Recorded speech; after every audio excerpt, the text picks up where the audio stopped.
saat ini kami mau membuka hati kami mau mendengarkan kebenaran-Mu Tuhan. Berbicaralah Tuhan untuk setiap kami siap mendengar.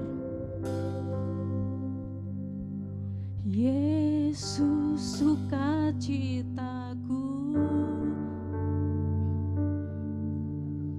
Yesus kekuatanku, penolong dalam kesesakan,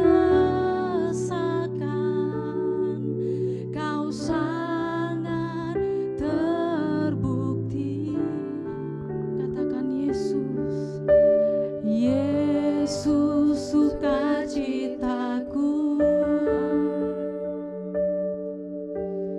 Yesus kekuatanku,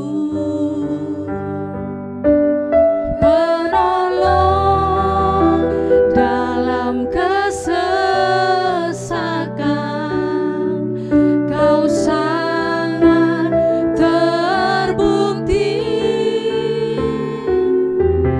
Hatiku bersuka memuji nama-Mu, jiwaku bermegah, ku angkat tanganku, apapun yang terjadi dalam keadaanku, sukacitaku hanya di dalam. Mari berikan tepuk tangan kemuliaan bagi Yesus kita. Haleluya. Yesus sukacitaku, Yesus kekuatanku, penolong dalam kesesakan, Kau sangat terbukti. Hatiku bersuka memuji nama-Mu, jiwaku bermegah, ku angkat tanganku, apapun yang terjadi dalam keadaanku, sukacitaku hanya di dalam. Hatiku bersuka memuji nama-Mu, jiwaku bermegah, ku angkat tanganku, apapun yang terjadi dalam keadaanku, sukacitaku hanya di dalam. Dan kita kembali bangkit berdiri. Hatiku bersuka memuji nama-Mu, jiwaku bermegah, ku angkat tanganku, apapun yang terjadi dalam keadaanku, sukacitaku hanya di dalam-Mu. Mari angkat tanganmu saudara, nyatakan. Hatiku bersuka memuji nama-Mu, jiwaku bermegah, ku angkat tanganku, apapun yang terjadi dalam keadaanku, sukacitaku hanya di dalam-Mu. Hatiku bersuka memuji nama-Mu, jiwaku bermegah, ku angkat tanganku, apapun yang terjadi dalam keadaanku, sukacitaku hanya di dalam-Mu. Apapun yang terjadi Apapun yang terjadi dalam keadaanku, sukacitaku hanya di dalam-Mu.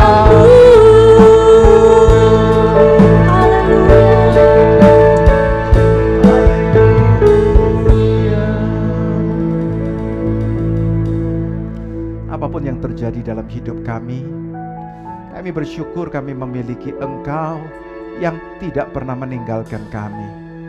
Terima kasih buat kesetiaan-Mu Bapa. Terima kasih untuk kebaikan-Mu, anugerah-Mu yang limpah. Sukacita kami hanya ada di dalam Engkau. Seluruh hidup kami daripada-Mu lah itu Tuhan. Kami bersyukur Tuhan, pagi ini kami sudah memuji menyembah Engkau dengan segenap hati kami. Dan saat ini kami rindu mendengar isi hati-Mu. Berbicara kepada kami, ajar kami untuk kami semakin mengerti akan kehendak dan rancangan-Mu dalam hidup kami. Berkati kami semua dengan kebenaran firman-Mu Tuhan Yesus. Apapun pergumulan anak-anak-Mu pada pagi ini, Tuhan kiranya Engkau menolong mereka dan Engkau menjadikan mereka pemenang. Urapi hamba Bapa, biar setiap kata yang keluar adalah sungguh berasal daripada Engkau yang hendak Kau sampaikan bagi setiap kami di tempat ini. Terima kasih Tuhan, di dalam nama Tuhan Yesus Kristus kami ucap syukur dan berdoa. Haleluya. Amin. Silakan duduk kembali Bapak Ibu. Shalom semuanya. Semua kita diberkati Tuhan. Yang diberkati Tuhan, kita berikan tepuk tangan sekali lagi buat Tuhan Allah kita. Haleluya. Puji Tuhan, Dia adalah Tuhan kita yang baik ya. Oke, puji Tuhan. Hari ini kita akan belajar firman Tuhan bersama-sama. Tema khotbah saya adalah iman yang menghasilkan. Nah,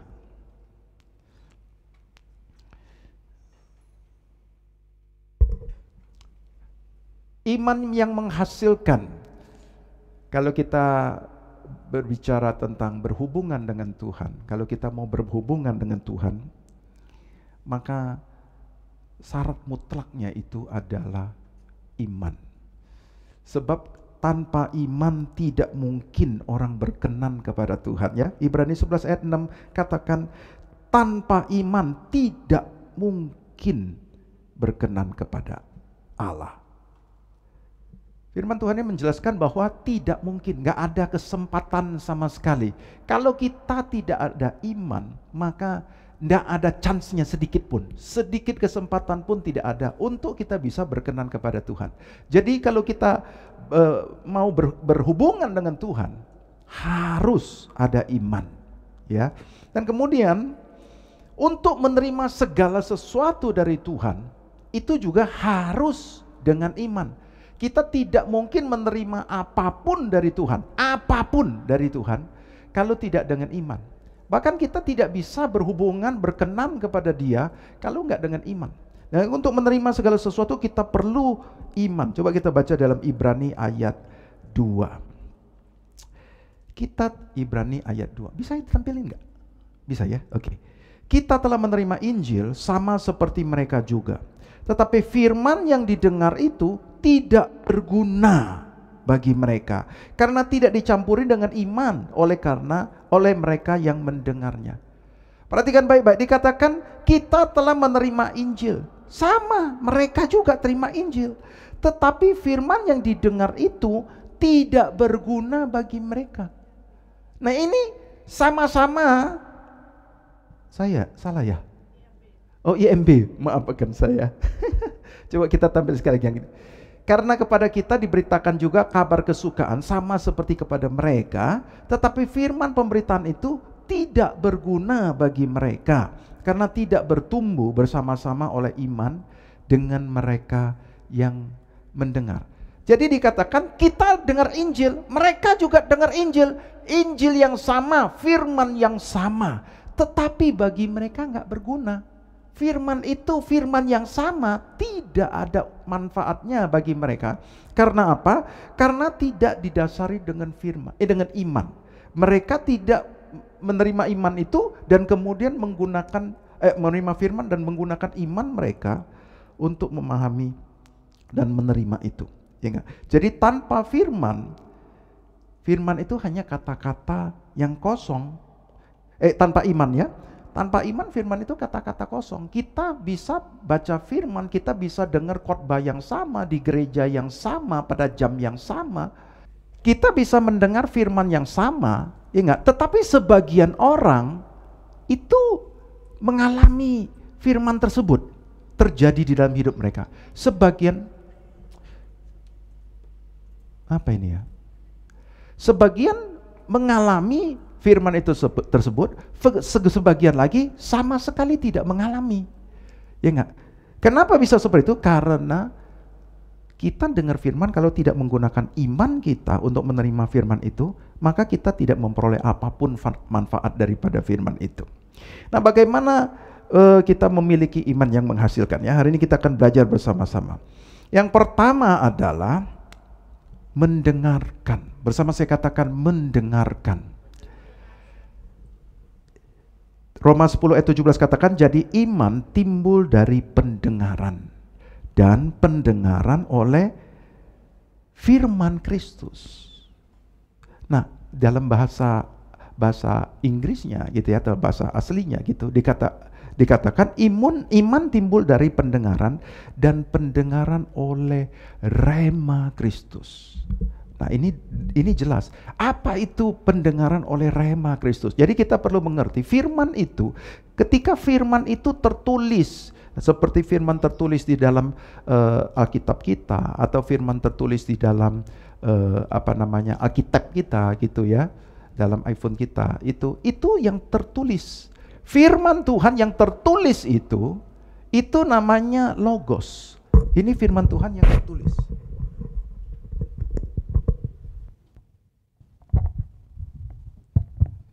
Firman Tuhan yang tertulis itu adalah logos. Firman tertulis di dalam Alkitab kita, di dalam handphone kita, di dalam tab kita, semua firman Tuhan tertulis itu adalah logos. Firman yang tertulis itu.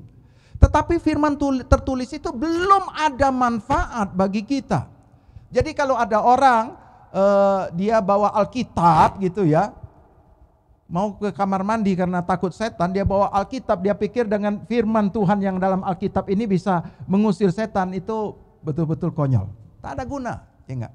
Kita bawa Alkitab, kita taruh di bawah bantal kita, dan kita pikir firman Tuhan ini akan memberkati hidup kita dan akan memberikan hikmat kepada kita, karena kita peluk waktu tidur, wah kita taruh di bawah guling kita, itu tidak ada guna, saudaraku. Firman Tuhan itu tidak ada guna selama dia hanya tertulis. Tetapi dikatakan apa? Iman itu timbul dari pendengaran akan rema Kristus. Rema adalah firman yang kita baca dan kemudian kita pahami dan kemudian kita percayai dan kemudian tertanam dalam hati kita dan kemudian kita hidupi. Itu namanya rema. Rema adalah firman Tuhan yang bukan tertulis saja, tetapi firman tertulis yang kemudian firman Tuhan itu kita pahami, kita menjadi mengerti. Dan ketika kita mengerti dan dia masuk dalam hati kita, dia tertanam dalam hati kita, kita akan bisa menghidupi itu. Itu namanya rema, saudaraku. Nah, inilah perbedaannya kenapa ada begitu banyak orang tidak memahami, ya enggak, firman Tuhan itu, dan dia tidak mengalami. Karena dia enggak ngerti, belum mengerti. Makanya di dalam Yohanes 8 ayat 31 dan 32 dikatakan apa? Apabila firmanku tetap tinggal di dalam kamu, maka kamu adalah muridku. Dan kamu akan mengetahui kebenaran, dan kebenaran akan memerdekakan kamu. Kapankah kebenaran itu memerdekakan kamu? Pada saat kamu mengetahui kebenaran. Kapankah kebenaran itu kamu tahu? Waktu firman itu tetap tinggal dalam kamu. Waktu kau baca firman Tuhan, waktu kau merenungkannya, kau membuat dirimu menjadi mengerti. Aku mengerti sekarang. Nah, waktu kau mengerti itu, kau percayai, oh Tuhan thank you, ternyata begini. Nah, ketika kau memulai memahami itu, maka itulah sudah menjadi rema. Iman itu timbul saat kamu sudah mengerti akan kebenaran firman Tuhan. Saat kau sudah mempercayai, iman itu timbul di dalam dirimu. Iman itu tidak timbul hanya karena kau mendengar firman Tuhan yang sama di gereja, pada bangku yang pada ibadah yang sama. Iman itu tidak timbul begitu. Iman itu timbul waktu firman yang kita dengar, baik melalui kita baca firman Tuhan maupun waktu kita dengar khotbah, waktu kita menangkap isi firman itu, kita menjadi mengerti, dan kemudian kita menjadi percaya masuk dalam hati kita. Itu iman akan muncul. Iman itu munculnya dari situ.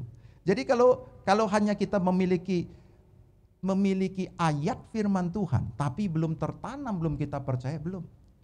Ingat, orang-orang Farisi dan ahli Taurat adalah kategori seperti ini. Kenapa?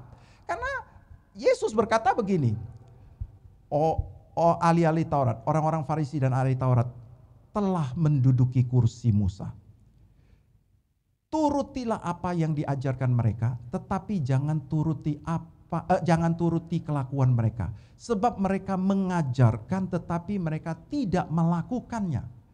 Apa maksudnya mengajarkan tidak melakukan? Artinya firman itu adalah logos yang diajarkan. Firman itu tidak menjadi rema yang dipercayai di dalam hati mereka. Walaupun mereka adalah guru Alkitab, mereka bisa mengutip ayat dengan cepat, mereka menghafal logos tersebut, tetapi logos itu tidak menjadi rema. Dan Tuhan mengecam hidup mereka karena apa? Karena kelakuan mereka itu bertentangan dengan hati Tuhan. Karena mereka hanya mengajarkan, mereka hanya menghafal, mereka hanya memiliki logos, tetapi mereka tidak memiliki rema. Nah, Tuhan katakan iman itu startnya dari pendengaran, dan pendengaran akan rema Kristus. Bukan hanya sekedar pendengaran akan firman, pendengaran akan firman Kristus. Firman yang didasarkan pada Kristus, apa yang dilakukan, dikerjakan oleh Yesus. Firman itu menimbulkan iman bagi kita. Kenapa? Karena iman itu diajarkan oleh Yesus. Di dalam perjanjian lama kita tidak diajarkan tentang iman. Baru perjanjian baru Yesus mengajarkan tentang iman.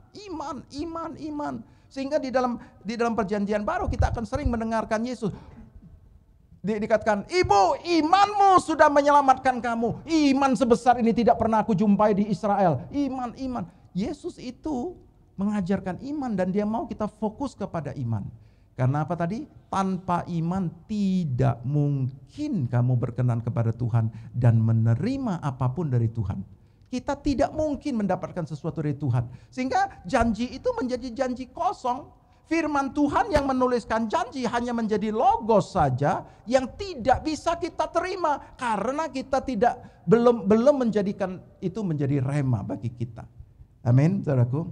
Nah, ada satu kisah di dalam Kisah Para Rasul. Pasal 14 ayat 8. Kisah Rasul 14 ayat 8. Saya isi bensin sebentar.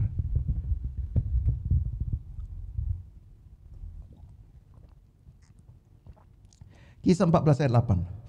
Di Listra ada seorang yang duduk saja karena lemah kakinya dan lumpuh sejak ia dilahirkan, dan belum pernah dapat berjalan. Ia duduk mendengarkan ketika Paulus berbicara, dan Paulus menatap dia dan melihat bahwa ia beriman dan dapat disembuhkan. Lalu kata Paulus dengan suara nyaring, "Berdirilah tegak di atas kakimu." Dan orang itu melonjak berdiri lalu berjalan kian kemari. Saudaraku, ada satu orang belum pernah berjalan. Artinya dia dari sejak lahir dia itu sudah lumpuh. Dia nggak tahu cara merangkak sekalipun. Dia ini belum pernah berjalan, dia lumpuh. Namun hari itu di Listra itu dia mendengarkan Paulus berbicara. Kira-kira Paulus berbicara tentang apa? Paulus tidak pernah berbicara yang lain selain dia berbicara tentang Yesus. Apa yang dikerjakan Yesus bagi kita. Paulus selalu 100% selalu bicara tentang Injil. Nah, waktu Paulus berbicara tentang Injil, dia mendengarkan. Dan Paulus matanya melihat dia. Paulus itu bisa merasakan dalam rohnya bahwa orang ini memiliki iman. Kenapa orang itu memiliki iman? Iman timbul dari pendengaran. Pendengaran oleh firman Kristus. Dia mendengar Paulus berbicara tentang Yesus yang mati bagi dia, yang telah menebus dia, yang telah membereskan dosa dia, yang telah memberikan dia hidup yang baru, yang memberikan harapan baru. Dia mendapatkan iman itu, mendapatkan kepercayaan itu. Wah, dia mendapatkan pengharapan itu di dalam Yesus. Sehingga Paulus bisa melihat bagaimana pengharapan itu, iman itu ada di dalam mata dia. Dan waktu Paulus melihat dia ada iman, Paulus mendekati dia dan Paulus ngomong, bangkitlah. Dia katakan apa? Berdirilah tegak di atas kakimu. Saudaraku, seorang yang belum pernah berdiri seumur hidupnya, kalau disuruh berdiri, kira-kira apa yang akan diomongin? Dia akan ngomong, aku belum bisa. Belum bisa, belum pernah. Om, belum pernah. Aku gak pernah berdiri. Aku gak pernah berjalan. Aku gak tahu bagaimana caranya. Aku merangkak aja belum tahu. Tetapi karena dia percaya, waktu Paulus ngomong begitu, dia percaya, dia berdiri saja. Seolah-olah dia bisa berdiri. Waktu dia berdiri, betul-betul kekuatan itu masuk ke dalam tubuhnya dan dia berdiri langsung. Dan dia berjalan. Dia katakan apa? Orang itu melonjak berdiri dan berjalan kian kemari. Orang yang tidak pernah belajar merangkak itu, tidak pernah berjalan seumur hidupnya, dari sejak lahir, dia berjalan kian kemari. Roh Kudus memberikan dia kemampuan untuk dia bisa berjalan, bukan hanya untuk bisa berdiri. Tanggap Bapak Ibu. Itulah yang diberikan oleh Tuhan kepada kita. Dan ketika kita memiliki iman, maka kita bisa menerima sesuatu yang bahkan sejak lahir kita tidak pernah mengalaminya. Tuhan itu menyediakan bagi kita. Itulah rema Kristus. Kita perlu memiliki rema Kristus. Waktu kita memiliki rema Kristus, dari logos menjadi rema Kristus, maka itu adalah hari sukacita kita. Karena apa? Waktu kamu mengerti dan kebenaran itu mulai menghidupi dirimu, kau mulai mempercayainya, tindakanmu, perkataanmu mulai selaras dengan rema Kristus itu, maka yang terjadi itu adalah hidupmu yang baru, yang sudah Tuhan rencanakan. Yang mengerti katakan amin. Makanya Tuhan katakan, firman Tuhan katakan, perhatikanlah cara kamu mendengar. Yesus mengomong sama murid-muridnya, perhatikan, Lukas 8 ayat 18 ya. Karena itu perhatikanlah cara kamu mendengar. Emangnya cara kita mendengar ini ada agak berbeda? Apakah bisa cara mendengarnya begini? Cara mendengarnya begini? Ya cara mendengarnya gini? Saya nggak ngerti cara mendengar apa. Tetapi Yesus ngomong, perhatikan cara kamu mendengar. Yang dimaksud adalah apa yang kau dengar. Banyak orang itu mendengar hanya sekedar lalu. Tapi banyak orang yang mendengar dan memprosesnya supaya dia mengerti. Ngerti nggak? Contoh ya gini ya. Kalau saya lagi ngobrol sama Randy, dan kemudian waktu Randy lagi curhat, menceritakan dia punya problem sama saya sambil main HP, Dia lagi curhat dengan segenap hatinya gitu, problemnya, kesesakannya. Saya, Kira-kira sebenarnya saya mendengar atau tidak? Satu kali, ini ada kisah lucu ya. Satu kali ada satu orang lulusan sekolah Alkitab nih. Dia baru jadi sarjana teologi ya gitu ya. Lulus sekolah Alkitab setelah 7-8 tahun hampir di DO gitu, akhirnya dia lulus juga gitu. Enggak. Dan kemudian dia mulai ditempatkan sebagai full timer di gereja, dan kemudian pendetanya, gembalanya memberikan dia tugas untuk konseling jemaat. Karena banyak jemaat yang memiliki pergumulan dan banyak yang datang ke gereja untuk konseling. Maka si gembala kasih dia tugas juga, kamu juga konseling. Oke. Dan gembala juga konseling. Dia lihat ya sepanjang hari ya banyak orang datang kepada gembala konseling. Tetapi setiap sore gembala pulang dengan muka segar mukanya masih segar, masih cerah dan pulang. Sementara dia baru konselingin beberapa orang, dia menjadi kusut. Saudara tahu kalau engkau dengerin curhatnya orang, problemnya, kesesakan itu, waduh, itu menjadi beban berat, tahu nggak? Ya nggak? Itu dia mengkonselingin beberapa orang, dia langsung menjadi jiwanya menjadi stres, tertekan gitu ya, mendengar beberapa orang konseling. Tapi dia lihat gembalanya kok santai aja, dan dia berusaha, aduh, aku harus lebih baik lagi, aku harus lebih baik lagi. Jadi dia berusaha lebih baik. Tetapi setelah berjalan 2 bulan dia tidak tahan lagi. Dia bilang, kenapa gembala saya tetap segar? Tiap hari dia segar, dan kemudian dia tiap hari dia stres. Akhirnya dia datengin gembala, dia minta nasihat supaya dia juga bisa seperti itu kan. Dia ngomong, Pak Gembala, aku kan baru lulus. Jadi aku memang tahu beberapa dalam hal pengetahuan, tetapi dalam pengalaman aku masih kurang sekali. Dan aku melihat Bapak Gembala setiap hari konselingin begitu banyak orang yang punya problem berat. Kenapa Bapak Gembala masih bisa cerah mukanya, masih wajahnya masih ceria sekali. Sedangkan aku merasa begitu berat setelah aku konseling orang. Bapak Gembala tolong ajarin aku bagaimana caranya supaya aku juga bisa jadi seperti kamu. Bagaimana caranya setelah kita mendengar begitu banyak curhatan, begitu banyak keluh kesah daripada jemaat, dan kita masih bisa ceria seperti itu. Resepnya apa, Pak? Bapak Gembala ngomong apa? Mendengar. Siapa yang dengar? Ternyata Bapak Gembalanya nggak dengerin. Itu jemaat sudah curhat. Sepanjang hari ada begitu banyak curhat kepada dia nggak dengar. Dengerin. Siapa yang dengar? Makanya wajah Bapak Gembala masih dia segar terus. Lah itu seperti itu. Seperti kalau saya lagi mendengar Randy lagi curhat sama saya, sementara saya main HP atau saya main game. Perhatikan cara kamu mendengar. Kamu tuh mendengar sampai kamu mengerti, menjadikan logos menjadi rema, atau kau mendengar lalu lalang saja. Waktu kita pulang gereja, sampai rumah kita nggak ingat apa yang kita dengar tadi. Yang kita ingat adalah leluconnya, jokesnya kita ingat. Coba kalau kita nonton film silat ya, kita nonton apa gitu kan, nonton film gitu, yang apa gitu. 5 tahun kemudian kita masih ingat detailnya lagi. Kita masih bisa ingat. Saya ingat waktu anak saya si David tuh, si Han itu, waktu dia masih kecil, dia suka nonton Spider-Man diulang-ulang. Jadi sebelum adegannya muncul, dia sudah ngomong dulu omongannya itu, kalimatnya. Nanti sebentar, memang itulah yang itu saking hafalnya. Tetapi kita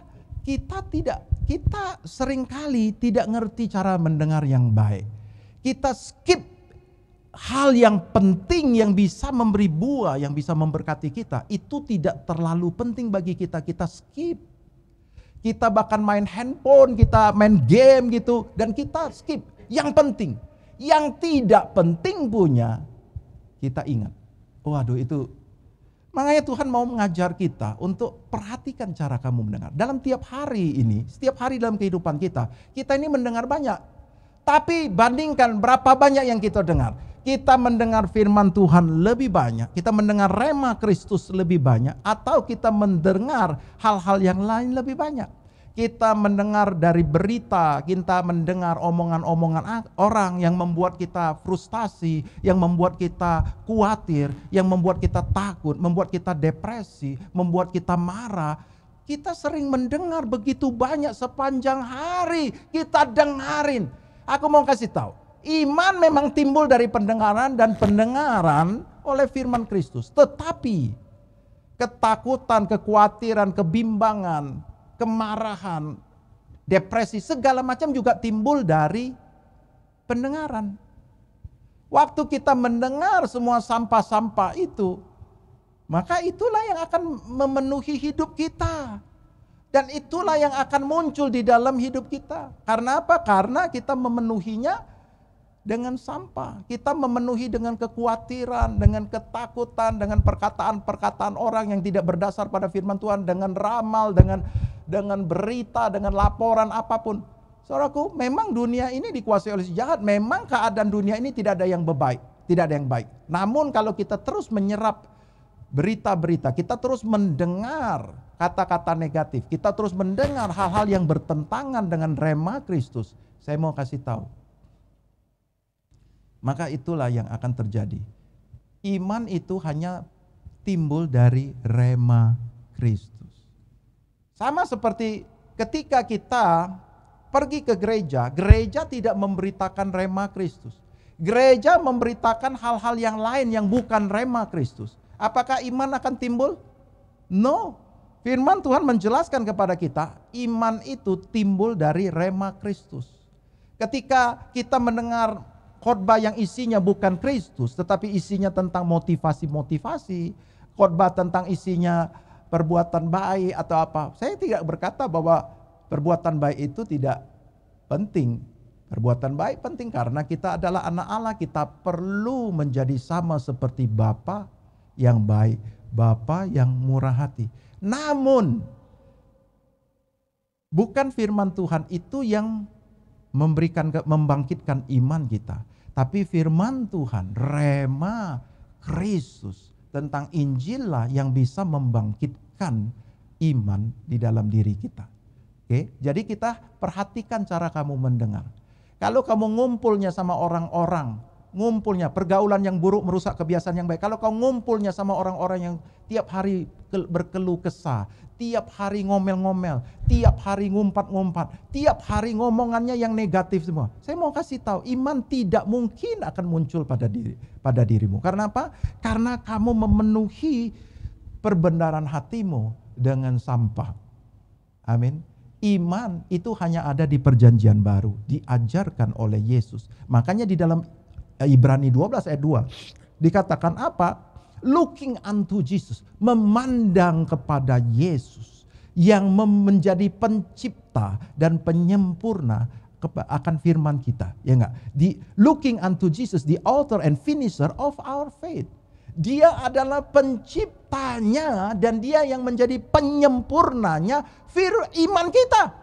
Yesus itu yang memberikan iman. Kalau kau punya iman, iman itu datang dari Yesus. Iman itu bukan adalah suatu kepercayaan pribadi kita. Bukan, itu pun diberikan oleh Yesus. Tangkap? Makanya Tuhan katakan, perhatikan kamu mendengar.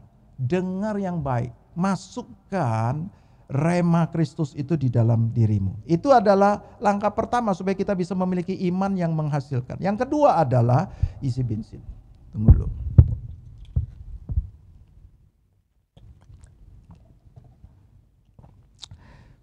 Makanya saya ajak Bapak Ibu, ikutlah dalam cell group. Kenapa? Cell group itu memberikan kepadamu logos menjadi rema.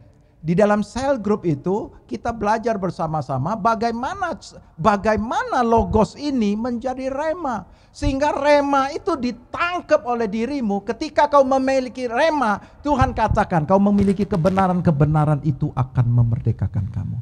Saya garanti hidupmu pasti akan berubah. Apa yang dimiliki oleh Tuhan itulah yang menjadi milik kita. Nah, yang kedua kita perlu menjaga hati. Bersama saya katakan, menjaga hati. Hati itu adalah tanah yang subur. Kalau kita baca di dalam Matius pasal 13 itu cerita tentang penabur, ya. Saudaraku, hati ini berbicara tentang tanah yang subur. Sedangkan benih berbicara tentang firman Tuhan. Firman tentang kerajaan Allah. Nah, Bapak Ibu, saya tidak akan bahas itu sepanjangan di situ. Saya akan jelaskan bahwa di situ Tuhan menjelaskan ada 4 jenis hati. Ada 4 jenis hati. Dan benih itu ditaburkan pertama ke tanah yang keras. Ini berbicara tanah yang di pinggir jalan. Pinggir jalan yang dimana tidak bisa ditanemin. Ya enggak, coba saudara tabur benih kamu di aspal sana. Bisa enggak? Enggak bisa. Enggak bisa ditaburin karena tanah itu terlalu keras. Ini berbicara hati yang keras tak bisa ditaburin. Kita ini bisa keras karena apa? Karena udah kecewa, ya enggak? Karena pahit, karena antipati dengan orang yang memberitakan firman Tuhan. Mungkin aku lagi kepahitan sama Pak Dev gitu. Jadi apapun yang disampaikan Pak Dev nggak bisa masuk. Kenapa? Karena keras seperti itu. Jadi ini adalah hati yang gak benar. Terus kemudian ada tanah yang bisa menerima dengan gembira. Hatinya menerima dengan gembira firman tersebut, tetapi dia tidak bertahan lama ketika ada serangan pada firman itu dan dia segera murtad. Ini tanah yang tipis. Tanahnya tipis sehingga dia cepat bertumbuh. Saudaraku kalau bacain aku punya renungan harian tiap hari itu pasti akan melihat itu. Jadi ada tanah yang tipis. Tanah tipis ini itu lebih cepat tumbuh ke atas daripada tanahnya dalam. Jadi kalau kamu punya tanahnya itu tipis, benihnya itu tidak bisa tumbuh ke bawah. Dia nggak bisa berakar. Karena dia nggak bisa berakar, maka dia akan tumbuh ke atas. Tapi kalau dia tumbuh ke atas, akarnya tidak kuat. Dia tidak ada akar. Sehingga ini cepat layu. Tetapi kalau tanahnya tebal, maka benih ini akan tumbuh ke bawah duluan. Benih selalu tumbuh ke bawah duluan dan membuat akar yang kuat. Setelah itu baru dia tumbuh ke atas. Tanah yang tipis ini berbicara hatimu itu tidak cukup hatimu itu untuk menerima firman itu sehingga dia berakar. Kau tidak menyirami dia, tidak memberikan sehingga dia berakar.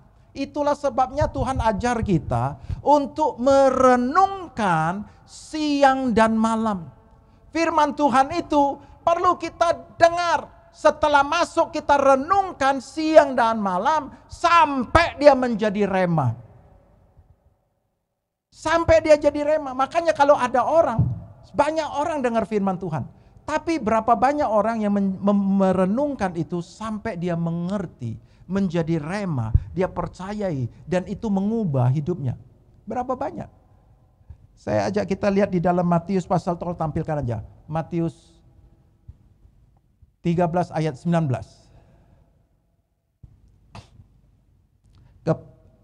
Bukan 19. Berapakah itu? Ayat ke 15 itu coba. Sebab hati bangsa ini telah menebal dan telinganya berat mendengar dan matanya melekat tertutup, supaya jangan mereka melihat dengan matanya dan mendengar dengan telinganya dan mengerti dengan hatinya, lalu berbalik sehingga aku menyembuhkan mereka. Saudaraku, Tuhan itu bisa menyembuhkan mereka setiap saat. Tapi masalahnya hatinya itu hatinya sudah menebal. Menebal ini gambarannya dalam bahasa aslinya itu seperti lilin yang mencair. Lilin yang mencair dan membuat dia setelah lilin itu dingin dan kemudian dia mengeras. Dan kemudian lapisan yang kedua, lapisan ketiga, akhirnya dia menebal. Itu menebal. Jadi dia itu melewati satu proses. Makin lama makin menebal, makin keras, makin tidak sensitif. Tangkap nggak? Itu hatinya. Nah ini dan membuat dia tidak bisa mengalami kesembuhan itu karena hatinya bangsa ini telah menebal, telinganya berat mendengar, matanya melekat tertutup. Coba dia lanjut berikutnya ayat tadi berikutnya. Tetap bukan ya 15 yang bagian bawah. Supaya jangan mereka melihat. Coba perhatikan.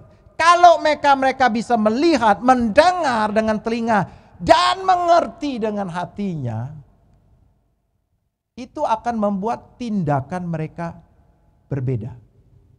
Itu akan membuat mereka berbalik. Ketika tindakan mereka berbeda, yang terjadi adalah berbeda.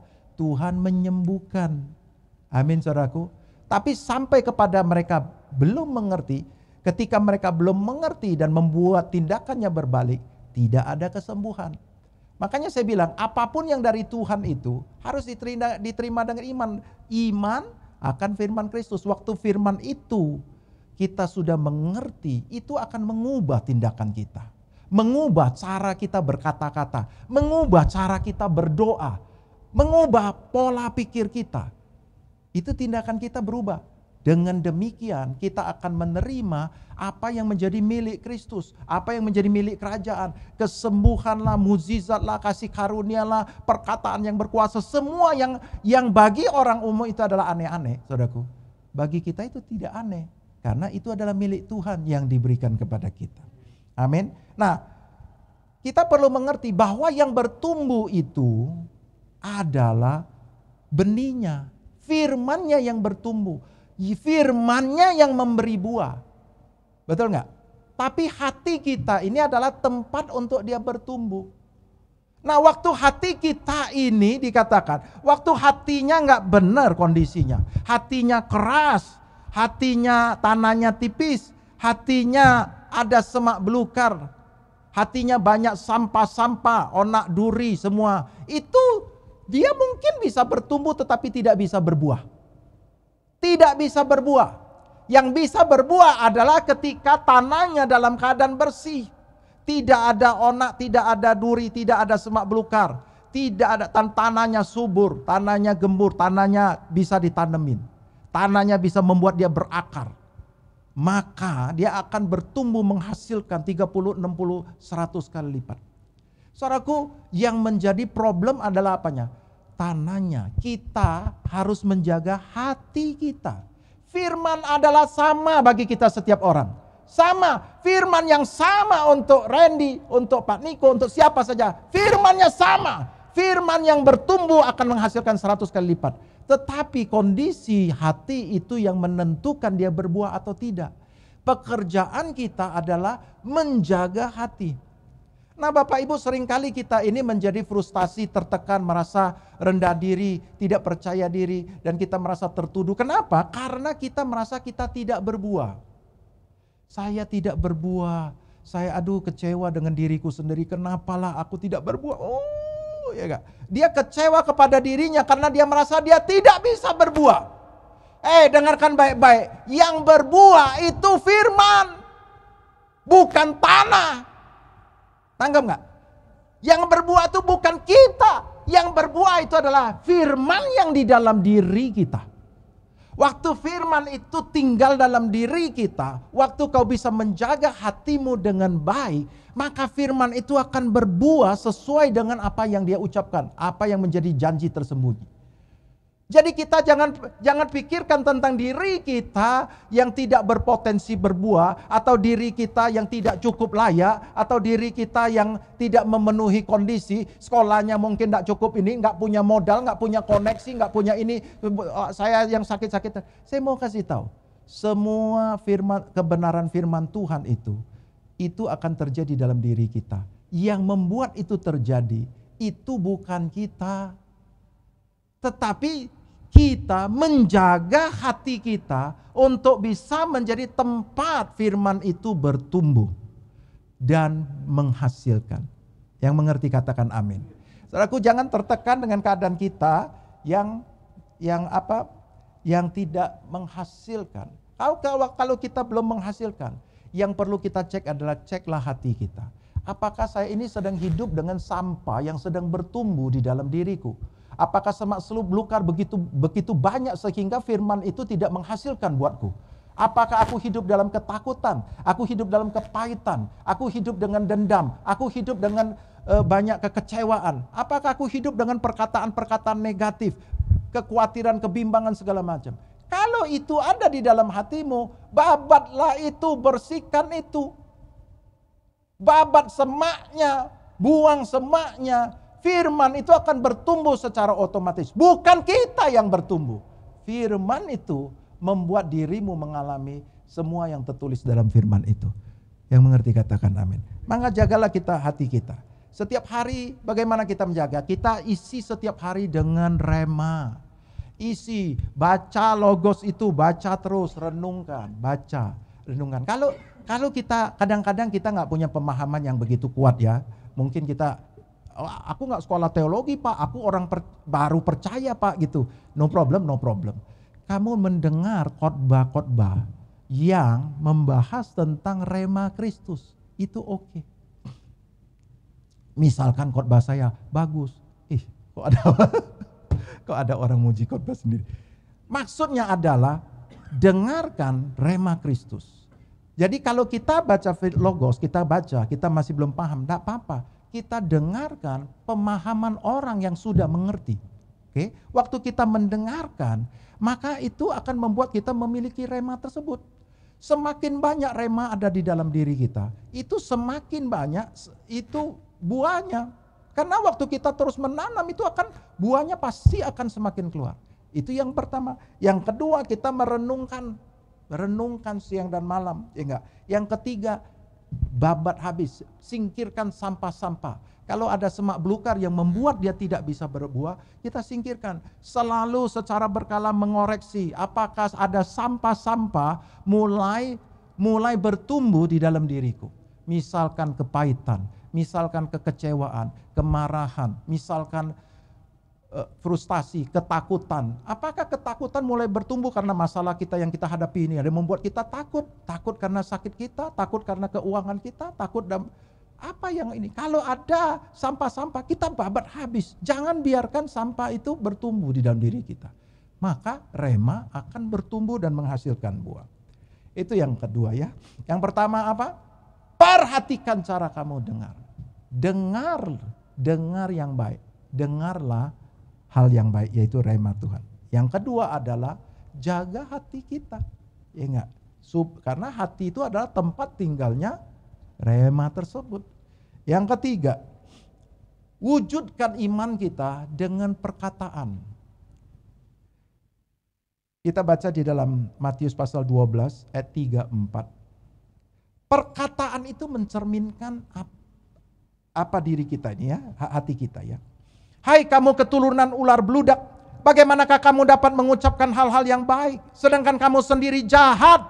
Karena yang diucapkan mulut meluap dari hati. Orang yang baik mengeluarkan hal-hal yang baik dari perbendaharanya yang baik. Dan orang yang jahat mengeluarkan hal-hal yang jahat dari perbendaharaannya yang jahat. Saudaraku, perbendaharaan itu adalah gudang. Ya, hati kita diibaratkan sebagai gudangnya. Dikatakan apa? Dia marah kepada ahli Taurat itu, orang-orang Farisi itu. Dia katakan apa? Bagaimanakah kamu dapat mengucapkan hal-hal yang baik, sedangkan kamu sendiri jahat? Dengarkan baik-baik. Kalau hati kita jahat, tidak bisa keluar hal yang baik. Kalau kamu setiap hari, kamu sering mendengar orang itu perkataannya adalah perkataan yang negatif, perkataan yang buruk. Misalnya perkataannya sering penuh dengan umpatan, maki-makian, segala macam gitu. Terus kemudian dia menjelaskan, aku ini luarnya aja kasar, dalamku ini lembut seperti Hello Kitty. Saya mau kasih tahu, tidak demikian. Firman Tuhan ngomong tidak demikian. Apa yang meluap dari mulut itu keluarnya dari hati. Kalau kau sekali, 2 kali, mungkin kamu lagi bercanda. Tapi kita bisa melihat hari-hari orang. Kalau hari-hari orang adalah kata-katanya, setiap kali keluar kata-kata yang menghakimi, kata-kata yang selalu mau menyakiti. Terus dia ngomong aku ini bercanda gitu. Tapi itu terjadi hari-hari. Saya mau kasih tahu apa yang keluar dari mulut, meluap dari hati. Apa artinya meluap? Meluap itu ketika itu sudah penuh, sungai itu meluap. Ketika sungai itu kemasukan air yang banyak dan meluap, mendatangkan banjir. Betul kan? Meluap itu ketika dia sudah penuh dengan barang itu. Ya enggak? Waktu kita isi gelas kita, sampai tumpah meluap keluar. Ya enggak? Itu sudah penuh, saudaraku. Kalau engkau isi hatimu dengan kata-kata, dengan perbendaharaan yang negatif, kau tidak mungkin bisa mengeluarkan hal yang baik. Bagaimanakah kau dapat mengucapkan hal-hal yang baik sedangkan kamu sendiri jahat? Kalau hatimu isinya adalah hal yang jahat, kau tidak bisa ngomong hal yang baik. Tidak bisa. Kau bisa menipu orang, tapi itu bukan karakter. Itu hanyalah tipuan yang akan mudah ketahuan. Tetapi orang yang dasarnya baik, dasarnya isinya di dalamnya adalah perbendaharaan, dia adalah isinya barang yang baik. Dia nggak akan keluar kata-kata makian, kata-kata umpatan. Dia nggak akan keluar. Kalau isinya adalah selalu kebenaran firman Tuhan, dia tidak akan ngomong bohong. Dia tidak akan, kalau isinya adalah kebenaran firman Tuhan, dia tidak akan menghakimi, dia tidak akan menggosip, dia tidak akan menfitnah, karena dia dipenuhi dengan perbendaharaan firman Tuhan. Yang mengerti katakan amin. Makanya kalau kita lihat, kalau ada orang keluarnya adalah keluh kesah, keluarnya adalah kepahitan akan hidupnya. Saya mau kasih tahu, firman Tuhan itu tidak tertanam dalam dirinya. Kenapa? Firman Kristus yang menjanjikan apa yang sudah dikerjakan, yang memberitakan apa yang sudah dikerjakan oleh Yesus, itu tidak ada di dalam dirinya. Yang ada di dalam dirinya adalah kepahitan demi kepahitan.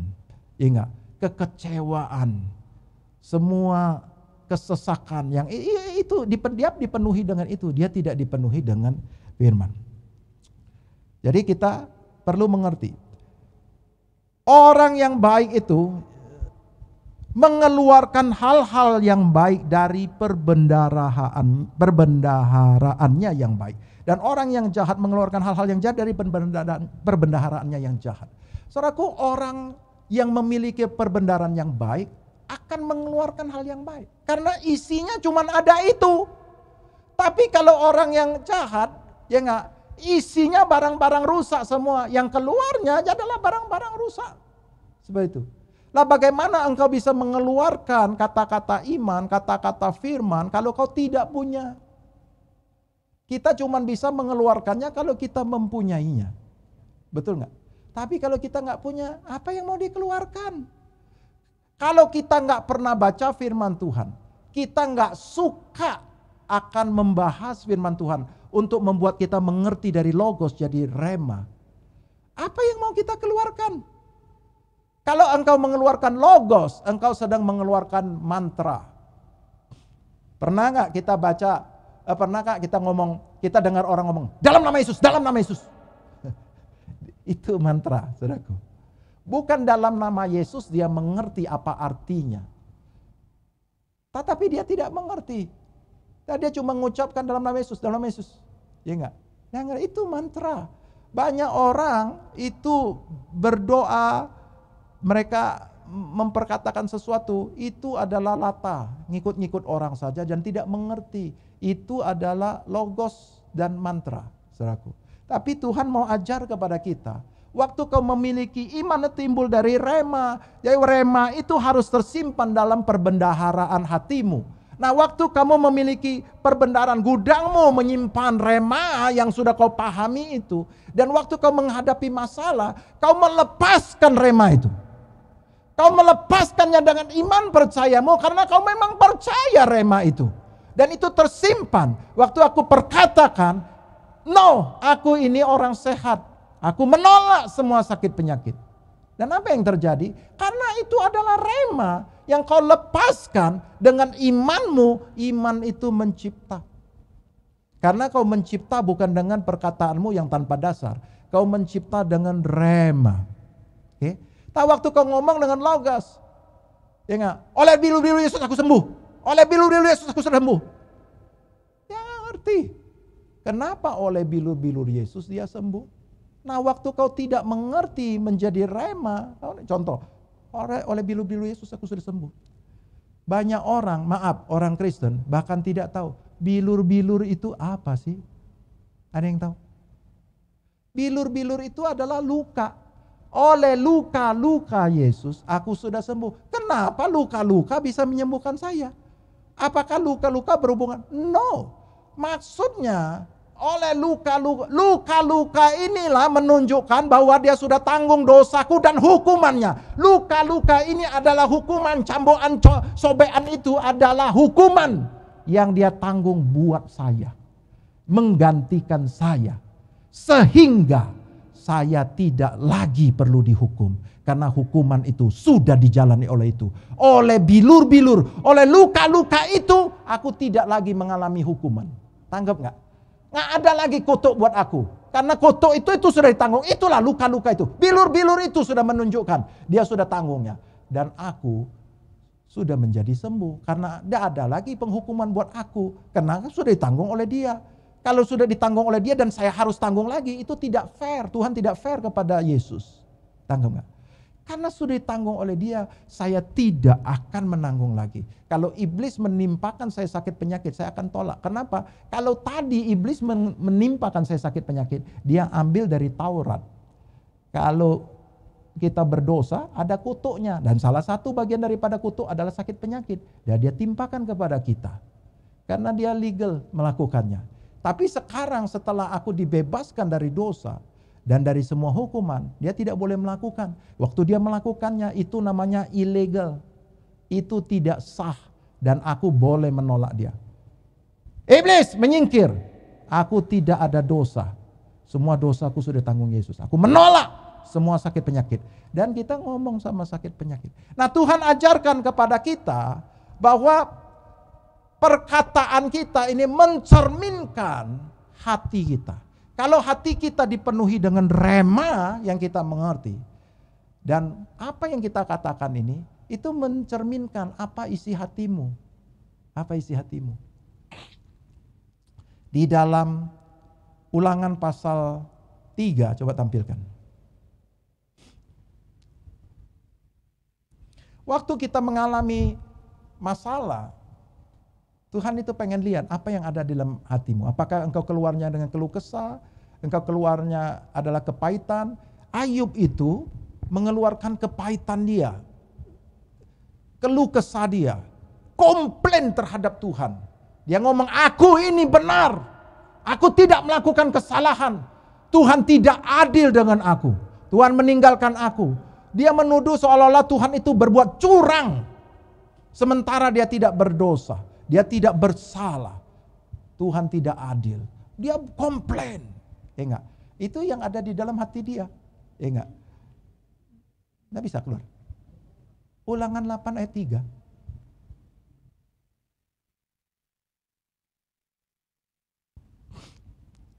Jadi ia merendahkan hatimu, membiarkan engkau lapar dan memberi engkau makan mana yang tidak kau kenal dan yang juga tidak dikenal oleh nenek moyangmu, untuk membuat engkau mengerti bahwa manusia bukan hidup dari roti saja, tetapi manusia hidup dari segala yang diucapkan Tuhan. Ayat 2. Ingatlah kepada seluruh perjalanan yang kau lakukan atas kehendak Tuhan Allahmu di padang gurun selama 40 tahun ini, dengan maksud merendahkan hatimu dan mencobai engkau untuk mengetahui apa yang ada di dalam hatimu, yakni apakah engkau berpegang pada perintahnya atau tidak. Ini perjanjian lama.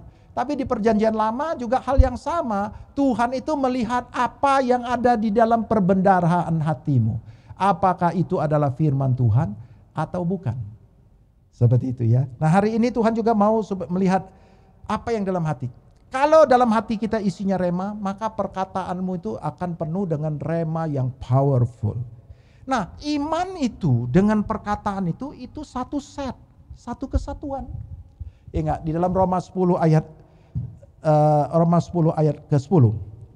Dia mengajarkan begini, karena dengan hati orang percaya dan dibenarkan, dan dengan mulut orang mengaku dan diselamatkan.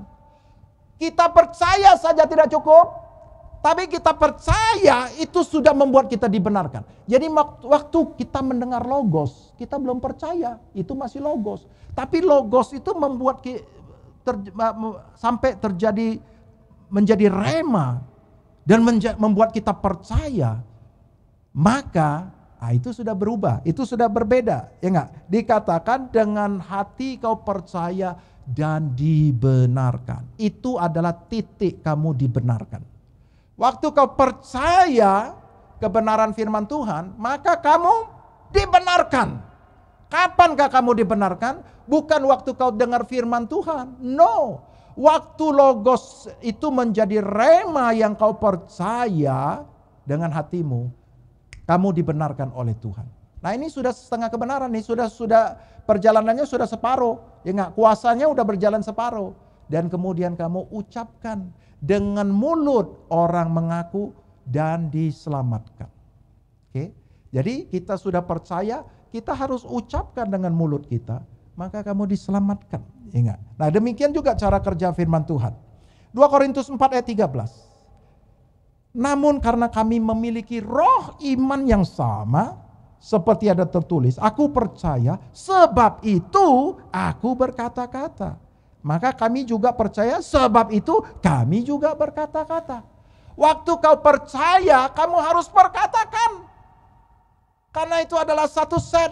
Waktu kamu memperkatakan, yang terjadi adalah ada 3 dimensi yang mendengar. Yang pertama, dirimu sendiri dikuatkan oleh apa yang kau katakan. Ya enggak? iman itu akan menjadi timbul, ya enggak? Karena apa yang kau dengar, apa yang kau katakan itu, ya enggak? Yang kedua, Tuhan mendengar bahwa kau memiliki iman untuk mempercayai. Yang ketiga adalah setan juga mendengar apa yang kau percayai. Sehingga setan tahu bahwa kau mengetahui akan kebenaran. Oke? Aku tahu kebenaran, setan kau dengar, aku tahu kebenaran. Yesus selalu memperkatakan kebenarannya kepada iblis. Karena iblis tidak bisa menipu Yesus. Yesus no, ada tertulis begitu. Nah, waktu kau memperkatakan kebenaran, perbendaharaan hatimu yang isinya rema, yaitu kebenaran itu, waktu kau perkatakan itu, setan itu akan lari meninggalkan kita. Ngerti nggak? Itu powerful banget. Beda dengan ketika kamu cuma mengucapkan sesuatu yang kau tidak mengerti, yang bukan rema. Itu setan tidak takut, karena dia tahu kamu nggak ngerti. Anggap nggak? Kalau nggak ngerti itu, di dalam Matius pasal 13, benih yang ditaburkan pada pinggir jalan itu adalah orang yang mendengar firman Tuhan tetapi tidak mengertinya, maka datanglah si jahat dan merampas benih tersebut. Dicuri sama iblis, tidak tertanam karena tidak mengerti, tidak mungkin akan menghasilkan buah. Ya enggak? Jadi kita perlu mengerti dan memperkatakan. Lukas 17 ayat 6. Lalu jawab Tuhan, kalau sekiranya kamu mempunyai iman sebesar biji sesawi saja, kamu dapat berkata kepada pohon ara ini, terbantunlah engkau dan tertanamlah di laut, dan ia akan taat kepadamu. Tuhan ngomong apa? Kalau kau bisa punya iman sebesar sesawi saja. Sebesar apa? Sesawi. Kecil banget. Artinya bukan masalah ukuran imanmu, masalah ada iman atau tidak. Kalau ada iman, gak perlu sebesar buah apel. Kecil, asal ada iman, kau sudah bisa ngomong kepada pohon ini, beranjaklah dan tercampaklah ke laut. Tapi kalau gak punya iman, gak bisa, gak ada. Jadi artinya apa? Tuhan memberikan kepada kita power, kuasa di dalam mulut kita untuk memperkatakan sesuatu dengan iman. Ingat, pertama iman dengan kecil aja. Ingat, asal kau punya iman, kau bisa ngomong sama sesuatu dan itu akan terjadi. Amin, saudaraku. Masalahnya kita nggak punya iman. Yang ada adalah omongan kita adalah omongan-omongan sampah, omongan-omongan keluh kesah, omongan-omongan kepahitan, omongan-omongan fitnah, omongan-omongan yang tak berguna. Makanya tidak ada buah yang dihasilkan dari mulut kita. Saudaraku, kita perlu menjaga mulut kita. Saudara akan tidak mendengar dari mulut saya ngomong-ngomong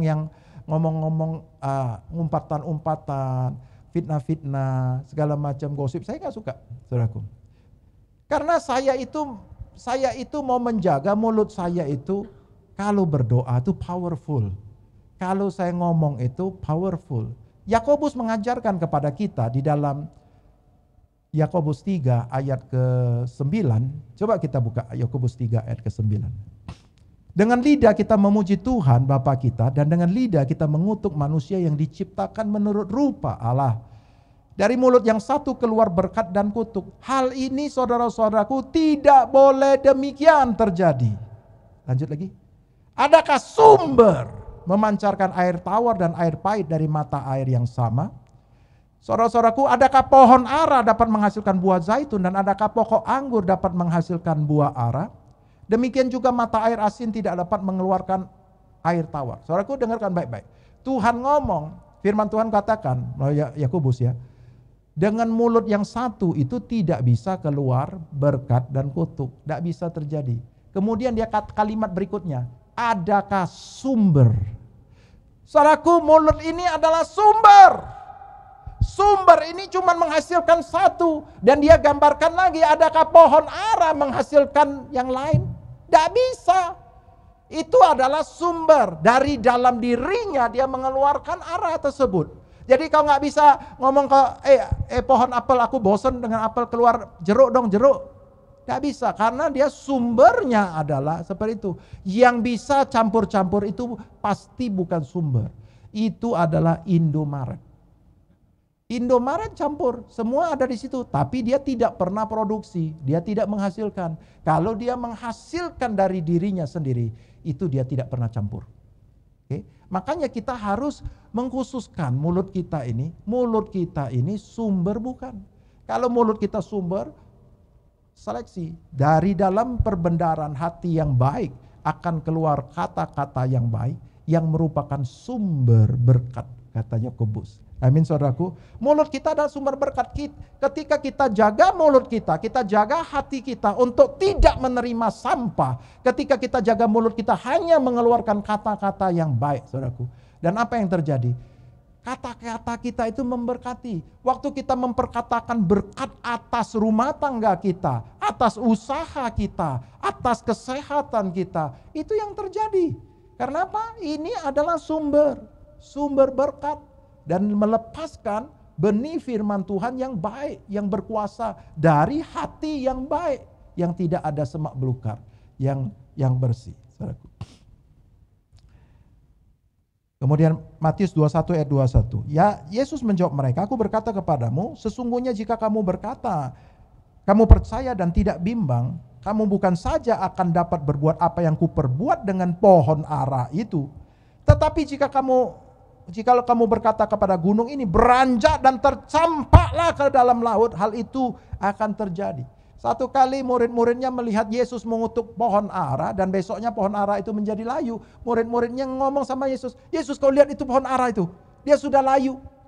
Dan kemudian Yesus ngomong, ya enggak ada sesuatu yang hebat, kamu juga bisa ngomong sama pohon ara ini. Kalau kau punya iman sebesar biji sesawi, kau bisa ngomong. Bahkan kalau kau punya iman sebesar biji sesawi, kau bukan hanya bisa ngomong sama pohon ara, kau bisa ngomong sama gunung itu. Beranjaklah dan tercampaklah ke laut, saudaraku. Saudaraku, Tuhan mengajarkan kepada kita untuk kita mulai ngomong kepada sesuatu yang menjadi gunung kita, saudaraku.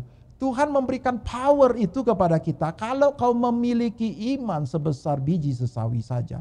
Kalau di dalam hatinya isinya adalah perbendaharaan kata yang baik, yaitu rema Kristus, kau bisa ngomong. Nah, seringkali kita ini ya, orang Kristen ini banyak salah paham. Ketika dia menghadapi masalah yang besar, dia menghadapi gunung masalah dia datang kepada Tuhan, dia cerita gunung masalah dia kepada Tuhan.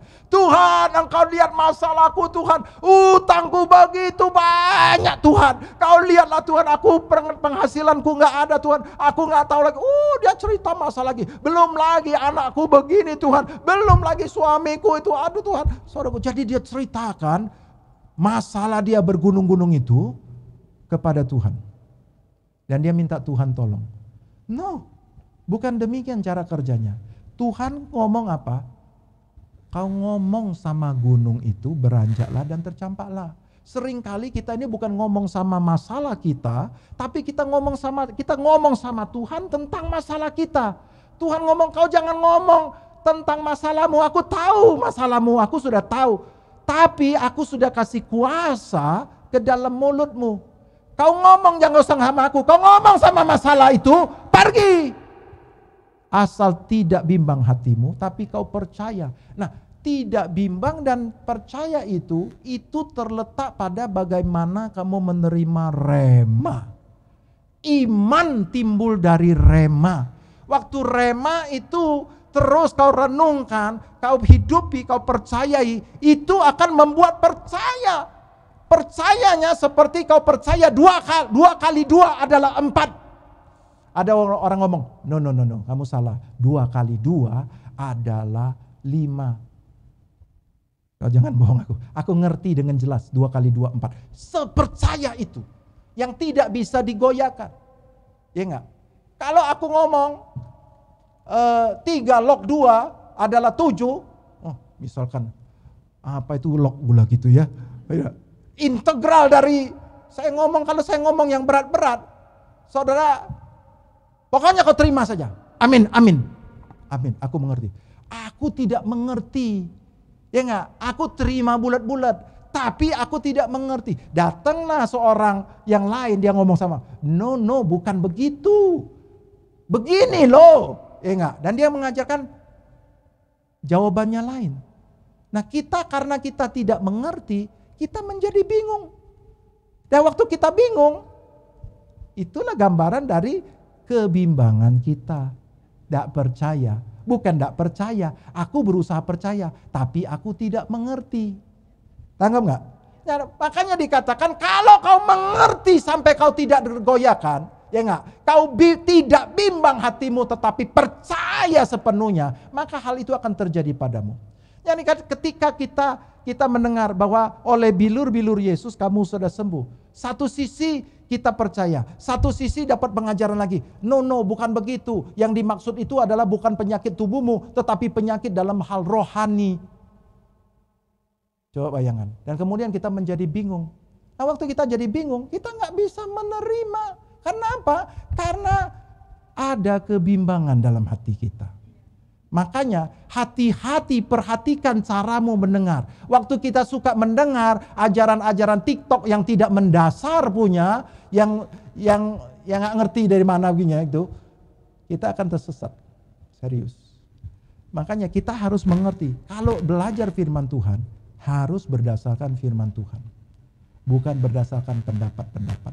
Hari ini kita belajar bersama-sama. Iman itu dilepaskan dengan kata-kata, maka itu berkuasa. Nah waktu kamu berdoa juga, kamu berdoa dengan dari dalam perbendaharaan hatimu. Misalkan ya, kalau kita berdoa tentang apa saja. Waktu kita berdoa, kalau berdoa saya akan berdoa selaras dengan kebenaran firman Tuhan. Karena saya tahu kebenaran firman Tuhan itu tidak usah diragukan lagi. Dan aku pun sudah mengerti dan aku sudah percaya. Aku berdoanya itu berbeda. Misalkan, kalau saya berdoa untuk sakit ya, misalnya ya, saya dapat serangan demam ya gitu ya. Kalau aku tidak mengerti firman Tuhan, maka aku akan datang kepada Tuhan dengan imanku dengan imanku, aku datang kepada firman Tuhan, aku ngomong, Tuhan, aku percaya kepadamu, Engkau Allah yang sangat mengasihi aku dan Engkau mau aku sembuh. Tuhan, berkati aku, tolong sembuhkan aku lagi kena demam. Tuhan jamah Tuhan supaya tubuhku sembuh. Aku mau kasih tahu, dia percaya kepada Tuhan, tapi dia tidak mengerti kebenaran. Kebenaran adalah Yesus sudah membereskan penyakitmu.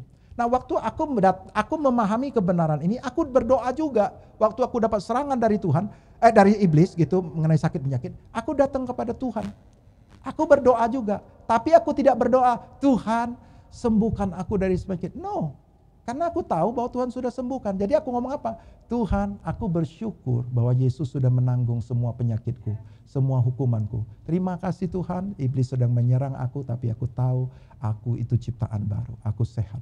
Aku ngomong sama Tuhan, bersyukur atas apa yang dikerjakan Tuhan. Dan selanjutnya, aku ngomong sama penyakit, dialah gunungku. Penyakit, engkau demam, enyah kau.